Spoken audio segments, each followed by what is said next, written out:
بسم اللہ الرحمن الرحیم۔ السلام علیکم ناظرین، کیسے ہیں آپ سب؟ ایف جی اسلامک وائس میں آپ کا خیر مقدم ہے۔ تو ناظرین، آج ہم آپ کو ایک ایسے راہب کا واقعہ بتائیں گے جو نہایت ہی نیک تھا، بہت عبادت گزار تھا، لیکن ایسا کیا ہوا کہ اس کی موت کفر پر آ گئی۔ تو چلیے آپ کو بتاتے ہیں۔ بنی اسرائیل میں برسیسا نامی ایک راہب تھا۔ اس وقت بنی اسرائیل میں اس جیسا کوئی عبادت گزار نہیں تھا۔ اس نے ایک عبادت خانہ بنایا ہوا تھا، وہ اسی میں عبادت میں مست رہتا تھا۔ اسے لوگوں سے کوئی غرض نہیں تھی، نہ وہ کسی کو ملتا تھا اور نہ ہی کسی کے پاس آتا جاتا تھا۔ لیکن کیونکہ شیطان انسان کا کھلا دشمن ہے، اس نے اس راہب کو بہکانے کا ارادہ کر لیا۔ برسیسا راہب اپنے کمرے سے باہر نکلتا ہی نہیں تھا۔ وہ ایسا عبادت گزار تھا کہ اپنا وقت ہرگز ضائع نہیں کرتا تھا۔ شیطان نے دیکھا کہ جب دن میں کچھ وقت یہ تھکتا ہے تو کبھی کبھی اپنی کھڑکی سے باہر جھانک کر دیکھ لیتا ہے۔ ادھر کوئی آبادی بھی نہیں تھی، اس کے ارد گرد کھیت اور باغ تھے۔ جب شیطان نے دیکھا کہ وہ دن میں 1 یا 2 مرتبہ کھڑکی سے باہر دیکھتا ہے، تو شیطان مردود نے انسانی شکل میں آ کر کھڑکی کے سامنے نماز کی نیت باندھ لی۔ اس نے نماز کیا پڑھنی تھی، فقط شکل بنا کر کھڑا تھا۔ چنانچہ جب راہب نے کھڑکی سے باہر جھانکا تو ایک آدمی کو قیام کی حالت میں دیکھا۔ وہ بڑا حیران ہوا۔ جب دن کے دوسرے حصے میں اس نے دوبارہ ارادتاً باہر دیکھا تو وہ رکوع میں تھا۔ بڑا لمبا رکوع کیا، پھر تیسری مرتبہ سجدے کی حالت میں دیکھا۔ کئی دن اسی طرح ہوتا رہا۔ آہستہ آہستہ برسیسا کے دل میں یہ بات آنے لگی کہ یہ تو کوئی بڑا ہی بزرگ انسان ہے جو رات دن اتنی عبادتیں کرتا ہے۔ شیطان کئی مہینوں تک اسی طرح شکل بنا کر قیام، رکوع اور سجدے کرتا رہا، یہاں تک کہ برسیسا کے دل میں یہ بات آنے لگی کہ میں اس سے پوچھوں تو صحیح کہ یہ کون ہے۔ جب برسیسا کے دل میں یہ بات آنے لگی تو شیطان نے کھڑکی کے قریب مصلی بچھانا شروع کر دیا۔ جب مصلی کھڑکی کے قریب آ گیا اور برسیسا نے باہر جھانکا تو اس نے شیطان سے پوچھا، تم کون ہو؟ شیطان کہنے لگا، آپ کو مجھ سے کیا غرض ہے؟ میں اپنے کام میں لگا ہوا ہوں، مجھے پریشان نہ کریں۔ راہب سوچنے لگا کہ عجیب بات ہے کہ کسی کی کوئی بات سننا گوارا ہی نہیں۔ دوسرے دن برسیسا نے پھر پوچھا کہ آپ اپنا تعارف تو کروائیں۔ شیطان پھر کہنے لگا کہ مجھے اپنا کام کرنے دو۔ پھر ایک دن بارش ہونے لگی، لیکن شیطان بارش میں بھی نماز کی شکل بنا کر کھڑا ہو گیا۔ برسیسا کے دل میں بات آئی کہ جب اتنا عبادت گزار ہے کہ اس نے بارش کی بھی کوئی پرواہ نہیں کی، کیوں نہ میں اچھے اخلاق کا مظاہرہ کروں اور اس سے کہوں کہ اندر آ جاؤ۔ چنانچہ برسیسا نے اس شیطان کو پیشکش کی کہ باہر بارش ہو رہی ہے، تم اندر آ جاؤ۔ شیطان جواب میں کہنے لگا، ٹھیک ہے، مومن کو مومن کی دعوت قبول کر لینی چاہیے، لہٰذا میں آپ کی دعوت قبول کرتا ہوں۔ وہ تو چاہتا ہی یہی تھا۔ چنانچہ اس نے کمرے میں آ کر نماز کی نیت باندھ لی اور وہ کئی مہینوں تک اس کے کمرے میں عبادت کی شکل بناتا رہا۔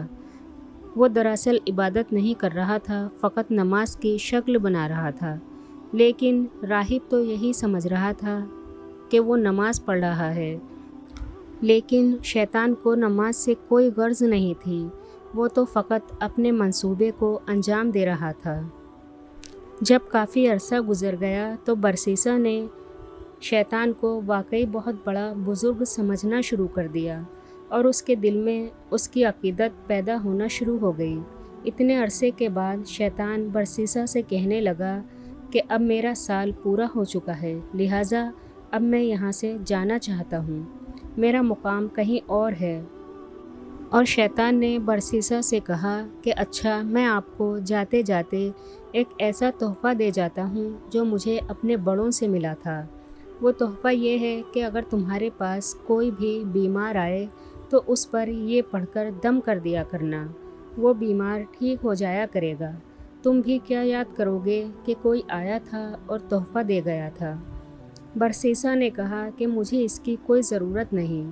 شیطان کہنے لگا کہ ہمیں یہ نعمت طویل مدت کی محنت کے بعد ملی ہے، میں وہ نعمت تمہیں تحفے میں دے رہا ہوں اور تم انکار کر رہے ہو، تم تو بڑے نالائق انسان ہو۔ شیطان کی یہ باتیں سن کر برسیسا کہنے لگا کہ اچھا ٹھیک ہے، آپ مجھے بھی یہ عمل سکھا دیجئے۔ چنانچہ شیطان نے اسے ایک دم سکھایا اور یہ کہتے ہوئے رخصت ہو گیا کہ اچھا پھر کبھی ملیں گے۔ اور پھر شیطان وہاں سے سیدھا بادشاہ کے گھر گیا۔ بادشاہ کے 3 بیٹے اور 1 بیٹی تھی۔ شیطان نے جا کر اس بیٹی پر ایسا اثر ڈالا کہ وہ مجنونہ سی بن گئی۔ وہ خوبصورت اور پڑھی لکھی لڑکی تھی، لیکن شیطان کے اثر سے اسے دورے پڑنا شروع ہو گئے۔ بادشاہ نے اس کے علاج کے لیے حکیم ڈاکٹر بلوائے۔ کئی دنوں تک وہ اس کا علاج کرواتے رہے، لیکن کوئی فائدہ نہ ہوا۔ جب کئی دنوں کے علاج کے بعد بھی کچھ افاقہ نہ ہوا تو شیطان نے بادشاہ کو بہکانا شروع کیا کہ بڑے بڑے حکیموں سے علاج کروا لیا ہے، اب کسی دم والے سے ہی دم کروا کر دیکھ لو۔ یہ خیال آتے ہی بادشاہ نے سوچا کہ ہاں، کسی دم والے کو تلاش کرنا چاہیے۔ چنانچہ اس نے کچھ لوگوں کو بھیجا تاکہ وہ پتہ کر کے آئیں کہ اس وقت سب سے زیادہ نیک بندہ کون ہے۔ سب نے کہا کہ اس وقت سب سے زیادہ نیک آدمی تو برسیسا ہے، اور وہ تو کسی سے ملتا ہی نہیں۔ بادشاہ نے کہا کہ اگر وہ کسی سے نہیں ملتا تو اس کے پاس جا کر میری طرف سے درخواست کرو کہ ہم آپ کے پاس آ جاتے ہیں۔ کچھ آدمی برسیسا کے پاس گئے۔ اس نے انہیں دیکھ کر کہا کہ آپ مجھے پریشان کرنے کیوں آئے ہیں؟ انہوں نے کہا کہ بادشاہ کی بیٹی بیمار ہے، حکیموں سے بڑا علاج کروایا ہے لیکن کوئی فائدہ نہیں ہوا، لہٰذا بادشاہ چاہتے ہیں کہ آپ ان کے یہاں بے شک نہ جائیں تاکہ آپ کی عبادت میں خلل نہ آئے۔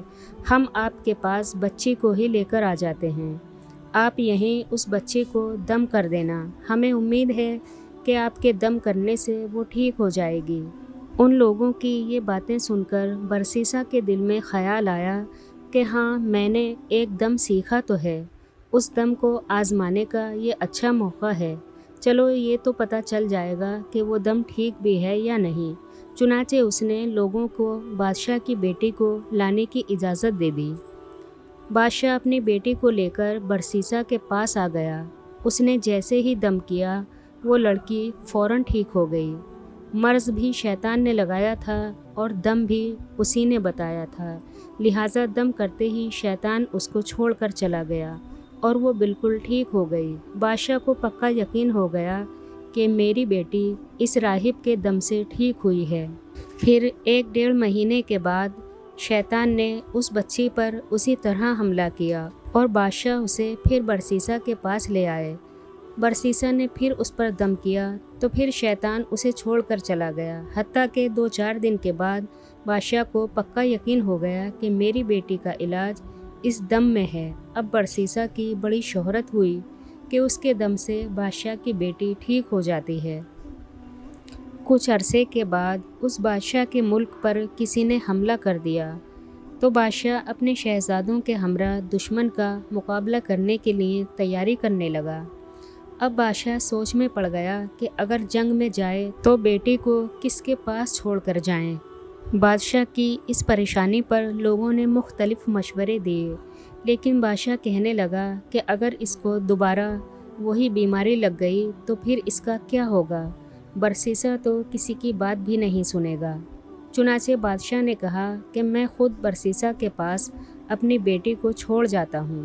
چنانچہ بادشاہ اپنے 3 بیٹوں اور بیٹی کو لے کر برسیسا کے پاس پہنچ گیا اور کہنے لگا کہ ہم جنگ پر جا رہے ہیں، زندگی اور موت کا پتہ نہیں ہے، مجھے اس وقت سب سے زیادہ اعتماد تم ہی پر ہے اور میری بیٹی کا علاج بھی تمہارے ہی پاس ہے، لہٰذا میں چاہتا ہوں کہ یہ بچی تمہارے پاس ہی ٹھہر جائے۔ برسیسا کہنے لگا، توبہ توبہ، میں یہ کام کیسے کر سکتا ہوں کہ یہ اکیلی میرے پاس ٹھہرے۔ بادشاہ نے کہا کہ نہیں، ایسی کوئی بات نہیں ہے، بس آپ اجازت دے دیں، میں اس کے رہنے کے لیے آپ کے عبادت خانے کے سامنے ایک گھر بنوا دیتا ہوں اور یہ اسی گھر میں ٹھہرے گی۔ برسیسا نے یہ سن کر کہا کہ چلو ٹھیک ہے۔ جب اس نے اجازت دے دی تو بادشاہ نے اس کے عبادت خانے کے سامنے گھر بنوا دیا اور بچی کو وہاں چھوڑ کر جنگ پر روانہ ہو گئے، اور پھر وہ لڑکی اسی گھر میں ٹھہر گئی۔ اب برسیسا کے دل میں یہ بات آئی کہ میں اپنے لیے تو کھانا بناتا ہی ہوں، اس میں کیا حرج ہے کہ کچھ کھانا میں اس بچی کو بھی پیش کروں۔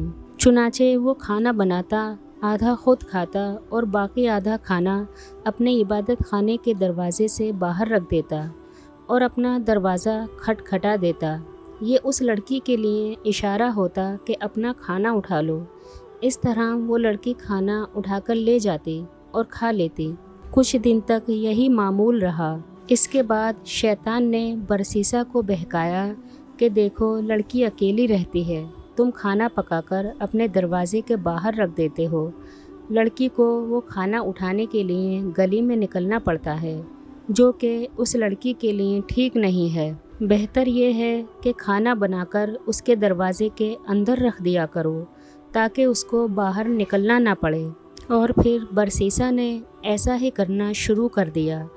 کچھ عرصہ گزر گیا تو شیطان نے برسیسا کو اور بہکایا کہ تم خود تو عبادت میں لگے ہوتے ہو، یہ لڑکی اکیلی ہے، ایسا نہ ہو کہ تنہائی کی وجہ سے اور زیادہ بیمار ہو جائے، اس لیے بہتر ہے کہ اس کو کچھ نصیحت کر دیا کرو تاکہ یہ بھی عبادت گزار بن جائے اور اس کا وقت ضائع نہ ہو۔ یہ خیال دل میں آتے ہی برسیسا نے کہا کہ ہاں، یہ بات تو بہت اچھی ہے، لیکن اس کام کی کیا ترتیب ہونی چاہیے؟ شیطان نے اس سوال کا جواب بھی برسیسا کے دل میں ڈالا کہ اس لڑکی سے کہو کہ وہ اپنے گھر کی چھت پر آ جایا کرے اور تم بھی اپنے گھر کی چھت پر بیٹھ جایا کرو اور اسے واعظ و نصیحت کیا کرو۔ چنانچہ اس نے اسی ترتیب سے واعظ و نصیحت کرنا شروع کر دی۔ اس کے بعد کیا کچھ ہوا، کس طرح وہ لڑکی اور وہ نیک راہب زناکاری میں مبتلا ہو گئے اور بات قتل تک پہنچ گئی، یہ تمام تفصیل انشاءاللہ اگلی ویڈیو میں لے کر حاضر خدمت ہوں گے۔ اللہ حافظ۔ چینل کو سبسکرائب کریں، ویڈیو کو لائک اور شیئر کرنا نہ بھولیں۔